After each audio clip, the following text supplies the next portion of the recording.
So for this small project then, we're just going to reiterate what we've already learned about posting data through using forms. So the way that this works is we're going to go and enter our name in here.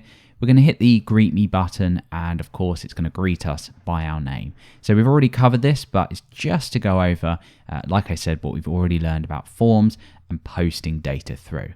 So let's go ahead and build this one out. Okay, so we're going to start in index.php. We're not going to write any PHP code in here. Instead, what we're going to do is include a form.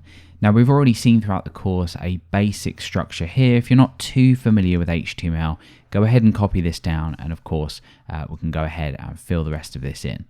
Okay, so inside of the body of our HTML document, we want to create out a form, as we've already seen, and you can see here that we need to define out an action.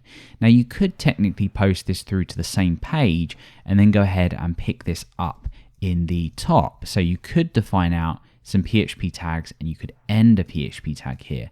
However, because we're working very simply, we're going to go for best practices, and it's not always a good idea to place your PHP opening and closing tags at the top of an HTML form. Alright, so the action then, we're just going to choose the place where we want this to post through to, and because we are using that post method, we're going to define out the method here as post. So inside of here then, we need a label. This is going to be for the name that we define in, and of course inside of here, we can just give this a little label in here. We could say something like your name, it doesn't really matter. So in here then we have an input here with a type of text. It's not a password, it's not anything else. And of course, really importantly, we need to give this a name. This is how we're going to pick it up with PHP.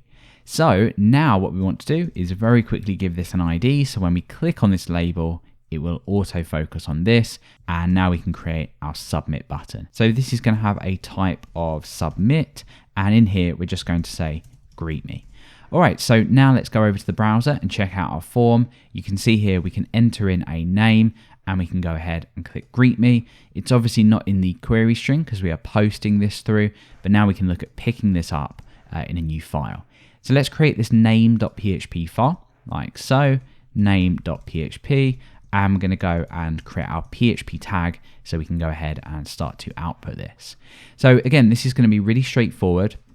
We're just going to echo out a string here, and we're going to say hi there, comma, and then inside of our curly braces just here, we're going to use $_post, and then we're going to access that key within that array superglobal, and that is it. We're pretty much done. Now, of course, an alternative to this would be to concatenate it on, and in this case, because we are using the post superglobal, we do need in our curly brackets. So let's check this out, and then we will just slightly add to this to redirect us back. There's no need to do this, but we'll learn more about the header function as well. So let's go and enter a name, hit greet me, and you can see that it greets us. Okay, so what happens if we wanted to redirect after we've done this? Let's say we were registering a user or logging them in. Of course, at the end of our script, we would want to redirect the user back again.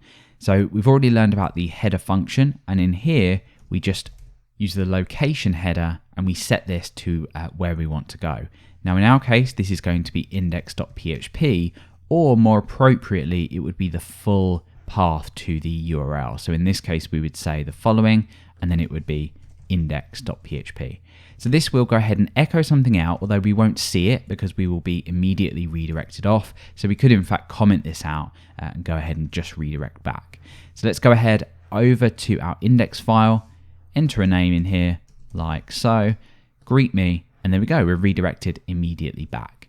Okay, so now that we've just had a look at the header function, why don't we just check if that value has been defined?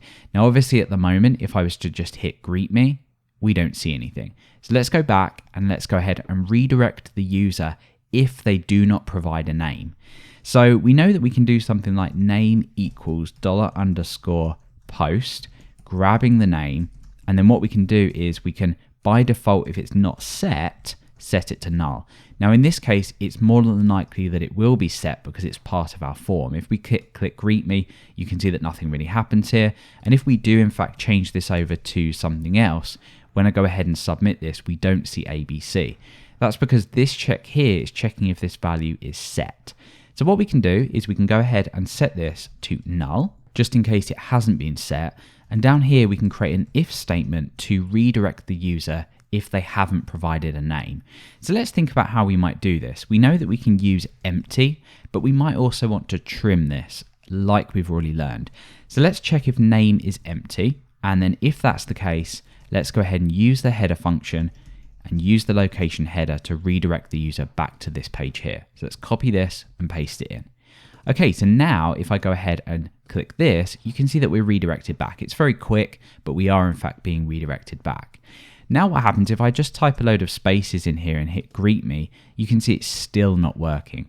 So the best thing to do in this case would be to trim the name first and then check if it's empty. So we can do that as we've already learned, all in line. We pass the trimmed name into empty and it's a lot more robust now. So let's go ahead and try this out again. Enter a load of spaces in here, hit greet me, and we're redirected back. Enter a normal name. It works, and of course, enter nothing at all, and it still redirects back. So there we go, just a very small project just to reiterate how we go ahead and submit a form through, and a couple of things that we can do as well just to make sure we have the values that we need.